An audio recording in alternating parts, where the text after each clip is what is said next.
Yeah, just heading into MACtion, so we're excited about that. I'll talk about that in a second, but I know we got a lot of teams wrapping up, UMass wise, that are heading to a lot of MAC championships and stuff. So want to wish them the best of luck. Field hockey, men's and women's cross country, and then men's soccer's got a big game on Saturday. I was actually sitting with some of the assistants yesterday at our luncheon. So best of luck to all of them as they wrap it up and kind of their season comes to an end. Hopefully they can get what they want. As for us, we had some time to recover, watch the game. We kind of got to reset our week here. So today, for me in my head, is a Monday, which I know sounds weird because we're playing on Tuesday. So, a lot of things go into that kind of from when I've been in bowl games and perspective on that, you kind of reset your week and kind of make everything in terms of a game week. So we've done that. We haven't practiced at all this week. Really was not able to. So hopefully the last time they hit was Saturday. We'll go out and practice tomorrow for a normal Tuesday. So looking forward to that. We've done 2 lifts. We flushed our legs out a bunch with some workout stuff on Tuesday, but it's really been about the recovery and the rehab and trying to get some guys back. So we're excited about it. I mean, this is why we got into this league, this MACtion. Crazy stuff will happen, and hopefully we can be on the good side of it, but we're excited. We got a great opponent that's been playing really, really well, that I have a lot of respect for. So looking forward to it. How have you adjusted your practice schedule? Are you going to practice at night now, or are you still going to practice in the daytime because you're playing at night? And will you practice over in the stadium when the weather's okay with the lights on and all? Yeah, so we're going to keep to our schedule because of the academic schedule, right? So our guys take class primarily from anywhere from 11:30 on, so that we can go in the morning for normal Saturday games. So we will start, so for this week, for instance, today is Monday in my head, tomorrow's Tuesday, so they do have class Friday afternoon. Normally that's a travel day, so that's a little different. Then we'll go Saturday and Sunday to keep their body clock the same. We'll still go in the morning. The difference is, which is hopefully a help for us, they don't have class afterwards, so the training room, the treatment, and all those things that kind of might get pushed back to later in the day, they can do right after. We'll travel on Monday. So our operation from Tuesday through Friday will be the same. Same time of day, normal operation. The biggest difference will be after the game. Normally what we do is we bring them in on Sunday, but because we're playing night games and we won't get back until 3, 4 in the morning, they have to go to class the next day. So we're gonna give them off the day after the game, and then we'll kind of recap the game as a staff, move on to our next opponent, start game planning, and then 2 days after the game we'll bring them in the morning before their class for the game recap. What's really interesting is we go from a 10-day window right now. We will pick up an extra day next week. We go to 8 days because we play on Tuesday, then we play on Wednesday. The hard one is going to be Northern Illinois to Ohio. We lose a day, it's a 6th day. So it's very similar in the past. At my Big Ten stops, we play on Saturdays and then have to go play on Friday nights on the Fox game. So we'll use a similar thing there, and then we reset with Bowling Green for 7. So the structure will stay the same. We'll still be in the morning, and then we just got to work through it. We're going to be Tuesdays and Wednesdays, or really Saturdays and Sundays will be the biggest adjustment to go through. With the long break in between games, how much self-scouting did you do, and what have you seen since then? Yeah, I think, reflecting back on the Central game, like I said, after the game, is exactly how I felt when I watched it on the plane, and then recapped it again yesterday with the team. They out-physicaled us, they out-executed us for a lot of the portion of that game. I was disappointed with a little bit of the effort, second half stuff. So we had a 9-play cut up yesterday that we watched all together as a team. So those are the kinds of things I got to keep my eye on. But certainly self-scout wise, we have what we have in terms of players. There's nothing's going to change there. So a lot of younger guys, a lot of guys who are in that game that have played for the first time or started for the first time. I think our numbers now, we have 15 out of 22 starters out from day 1 against Temple. So again, hopefully we get some of those back. But ultimately, I think the growth, hopefully we can show over the next 4 as the last part of our season here will be critical. Self-scout wise, I think we've cut it down to as much as we can in terms of the guys that are playing too. You can't overload them. So Now it's to just keep progressing off of that. Each week will change because of the opponent's scheme, but I think we've done everything we can do to put ourselves in the best position moving forward. Like you said, up to 20 names on last week's injury report. What's the process of those guys getting back, and what can you say of specific names getting back for Akron? Yeah, I think you saw Rocco and Gibby play a little bit, but ultimately I think they tried to put themselves in a position where we kind of knew going in that they were limited. So we kind of gave them a rep count, being back. So hopefully, the 10 days here, not doing anything since Saturday really physically in terms of contact, will get them back for a better performance and a longer performance. Chambray looks to be okay. Hopefully we can progress him. He didn't even play. He was listed as questionable, but we took him out pregame. He just couldn't do it. I gotta give him credit. Our head guys, our concussion guys, that's going to be all if they don't have any setbacks. That's kind of how that goes. So we'll see on that. Kyle Brown and Sully. Kyle Brown did just punt in the game. Speaks again to the type of kid he is. He's like, I'm doing punt. I was like, all right, well, can't play on offense because wouldn't be able to last. So Sully's looking good. Hopefully, again, progressing in the right direction. Rashad was able to play a little bit. Was kind of stiff there for a little bit of it. He was able to come back. Reese is going to be out for a little bit here. Trying to get him back. Hopefully Darion is back. We'll see. And again, this is barring no setbacks here. I mean, they could go out tomorrow and take a hit in practice, which we're going to try and design as best we can to get what we need to get done. But ultimately, you have some physical contact. So that's really the rundown. So hopefully we'll be a little bit better off, I would imagine, on Tuesday. Mike Entwistle and Donovan Dyson are two guys that weren't on the depth chart to start the season. What have you seen with their progression throughout the season and where they are now? Yeah, I think Mike's done a great job. I think, being a grad transfer too, right? He's played a lot of football, comes here, doesn't start initially. It's kind of like what we're preaching, right? You just stick to the grind and keep working, but he's done a nice job, especially in these last two games, and he's going to have to step up again. So I'm proud of him. I'm proud of the way he's handled his situation. I'm proud of the way he's come in here. He's got a great mindset, and he's that's what you want, right? You want to plug guys in, next man up, and you want to have them go out there and do what they need to do. And then, Dice did a great job in the Buffalo game, I thought, for just coming off the bench. I think he wants this game back from just the overall perspective. I think the first time you're starting and it's going to be you, there's a little bit more anxiety in that stuff. And like I said, I think all of our defensive players had a really hard time with that scheme in terms of fitting some things up. Anytime people bring three guys off the ball, there's a lot of ways they can go, a lot of things they can do. So, but he's going to have another opportunity hopefully here to go out and just keep growing. So happy with both of them. I'm sure they want some plays back like we all do, but just keep progressing them. Anything jump out to you on how Akron does things on offense? Yeah, I'll start with Joe. I think Joe Moorhead over the last 10, 15 years is more than likely one of the top play callers in the country at every level. When he was at Fordham, I was at Maine. We never played each other, but Patriot League tape and CAA tape always crossed. He was at Penn State before I had gotten to Minnesota. Obviously what he did there, Mississippi State, and then we went against him last year at Rutgers. So I was probably more nervous for that game than a lot of them, just because you always know, like, he's going to get you. No matter what you do, he's going to have a play, a scheme. He's going to have a one-on-one. He's going to have a formation. He's going to have a motion. He's going to have something in there. I think he's great with the eye candy, which we struggle with. Right? Our eyes are not great at times in the secondary. So just a tremendous amount of respect. I remember saying to the defensive staff at Rutgers, like, we got to survive the openers.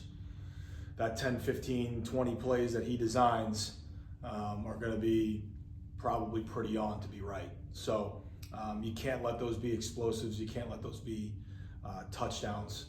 You kind of got to get through that and survive the storm, because that's what these guys, all the guys that are like him, the Jeff Broms of the world, Ryan Day when he was calling it, Jed Fish, like they're gonna get you. Like, they've been around for a long time. They're great coaches, and you can tell he's got confidence. The way he calls it always, and I think his players now have confidence. That's the biggest difference I see between the Akron team I faced last year and this year. There's a confidence throughout the entire organization and team right now, and the way they competed and the way they went out last week and basically all year. If you take out the Duquesne game and take out Nebraska, I mean, they're in every game. I mean, it's a one-score game late. A lot of things are going on. So, but it'll be a severe challenge. And, you know, they're hitting their stride right now. Like, they're really playing top-level football, all three phases. I mean, they had 5 turnovers on defense last game. If you count the fake field goal and then the turnover on downs on 4th and 1, you could say they had 7. So their defense is playing at a high level, and certainly their special teams is doing the same thing. So you can just tell they're a team moving in the right direction, and it's going to be a challenge. How'd you do at Scout Team Corner last week? I did pretty good. Stayed healthy. Had to rotate. I punched the ball out on Tuesday. Brandon Hood's not going to be happy that I mentioned that, but I did. I didn't have any interceptions, but we're supposed to shadow on defense, so I wasn't able to go for the ball. But no, man, it's great. I thought it produced some energy. I mean, Coach Castellito took over for me at safety at some point because I was a little worn out.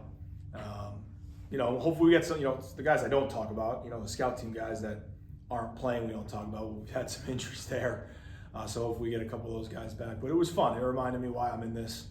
Not ultimately play scout team, but why after you finish playing, you kind of you don't go away. You want to be part of the game. So that was fun. So I'm sure I'll make an appearance here or there this week, but I was a little worn out. I remember doing the radio interview with Jay and Dan. I was a little out of breath. That was like 15 minutes after, so it was good. It was fun. Were you in pads? I was not. No. I won't, because then I give them a reason to hit me. They know not to hit me when I'm just clothed like this, I guess. So a lot of cover 3, a lot of different things. I was ahead of the cards, so I selected hopefully what cards I could handle. Coach Castellito coming in for you, is that a longevity thing or? Yeah, Coach Cass has had to do that in the past. He's more of a safety body. I'm a little bit more of a field corner. I don't like not mix it up too much. So, but that's him, right? That's like a lot of the guys that we have. There's been guys that have we bring Jerry down, who's a freshman D lineman for us. He played offensive tackle last week, and just loves the game. Like guys that do that. They're scout team guys going back and forth, and that's credit to our scout team guys and our walk-ons that are in that position that aren't in the 2 deep. They're sacrificing and they're doing everything they can do. They're going both ways. We're going at the same time now because we have to. So it's been good. We're kind of all in one field. There's an energy, there's a juice, and it's been fun. So we'll see how much we have to fill in this week after I get the report tonight at 5. But if we have to, we'll be ready. We'll be ready to go. You talked about a couple of weeks ago how you've gone against almost exclusively man coverage. How have you guys advanced in your ability to play against that? Yeah, I think we've tried to do some things. I think Saturday, our 3 drops were critical. The one to Max, the one to Gibby, and then ultimately Kez in the corner of the end zone. So I think we ultimately created probably a little bit more separation there. And I think it goes with growth on Coach Hogan and how he teaches, Coach Lehman and how he teaches, the understanding of leverage and press and catch technique on defense. And then, we are doing everything we possibly can do formationally to help our guys out to relieve some of that stress. But at the same time, we've been struggling a little bit with cadence and some motions. So there's that, right? So we'll see. I'm sure that their plan is going to be to do a little bit of that. You'll never know when you get into the game, but I think ultimately the timing of things, the spacing, and our technique has improved a little bit. So we'll see if we can take advantage of that. What are they like defensively, and what are you going to have to do offensively? We have to do some things differently based on what they do and with your players. Yeah, I think they do a good job with everything they do. I think they give you different looks. I thought they did a great job getting after the quarterback against Buffalo, especially in critical situations. They'll bring a lot of 5 and 6 mans. They have some quarter elements to them. But I think in that game, they did a great job, in critical situations, 3rd downs and some late in the game situations where they got after you. There was a 2-minute drill where I think they brought 6 on the last drive, and they challenge you. That's the biggest thing I think I noticed over the last couple. They're challenging. Their confidence has grown. So I think for us, It's putting our guys first in the best position. What is best, right, for AJ and his development, and what can we give him, and what can he operate with? And certainly, I think you guys have seen, I think AJ does a little bit better with some of our up-tempo stuff. He's done a good job in the couple of the 2 minutes we've had the last couple of weeks, just operating that. But then, you know, like I said, those drops just are killer massively from how wide open we were, just to keep the momentum kind of going. And we got to hang in the game, obviously, longer to make sure our run game can stay effective, which I think has been a bright spot, especially Buffalo. You know, ultimately Rocco had that 48-yard run to start the game. And then, you know, you get down 21-7 and we don't want to abandon it, but at the same time, you know, with what they did offensively, it limits your possessions. It's like facing almost like a triple option operation. So I think that goes a little bit into it. So I think offensively, just keep putting our guys in position to be successful. And at the same time, we do need to have checks. We do need to do those things. And I think our offensive staff obviously is working very hard to get it to that medium, right? That meeting point that it can be the best of both worlds. Obviously, Rocco, like you said, with that 48-yard touchdown, how important is he to finally getting that first win? Yeah, you know, I can't speak. I think I've spoken very highly of him. You know, just the way he operates, the way he was raised. He just wants to do whatever he can do for the team. So getting someone like him back, I think it helps the running back room. I think it helps the team, the offense, just his energy, his positivity. And he has to be a critical factor for us moving forward. You know, you saw what Hood did against Buffalo, and if we can get a two-headed monster going here, that enables us to run the ball and keep the pressure off of AJ in some situations. You know, anyone that's in third and long doesn't do very well. So we gotta limit that. If we're more efficient in the run game, first and second down, that'll set us up. So certainly he's a big part of that. And a lot of the run game scheme, listen, there's going to be a one-on-one tackle. You know, there's 11 on 11. So usually the running back's got to make a guy miss at least. So I think that what he has the ability to do, what Brandon does, what a couple of those other guys have the ability to do, and now we got to go do it. With the current college football landscape and only having 4 games left in this season, how do you keep your locker room focused on this season? Yeah, certainly there's distractions everywhere, but I think I've made it pretty apparent yesterday that you know, we can only guarantee what we have left. Whatever happens after Bowling Green is really up to none of us. So we have to take advantage of the opportunity and the guarantee that we have, which is right now all we're focused on is Akron and putting our foot together for that. Everything that happens after that will happen after that, but I think I owe it to this university and to this team to not even think about anything other than today, you know, moving forward, because again, they're great opponents. But like I've said before, I think every game in this league is winnable. Every single one. Whether or not we do that is up to us. But certainly with this day and age and everything going, I mean, the coaching carousel is out of control. It will be. So that's another thing that's going to be wrenched into that. You get the one portal window now. So there's certainly all those things that they can go on their phone and they can look at. But inside these walls, we'll be talking about Akron and how to put our best foot forward to beat them. Obviously, you talk about Friday night games. You played Friday night in the Big Ten. Have you ever done a Tuesday night kind of game? Obviously not MACtion, but a Tuesday night kind of game in your college football coaching career? No, I played a couple Monday freshman games when I was in high school, but that's about it. Never. I've had a couple bowl games be in the middle of the week. That's kind of what our mindset is. But I think there's excitement. I think, listen, we can use a little bit of change and shake up probably. So hopefully playing there in the middle of the week, national television, there's 2 games on.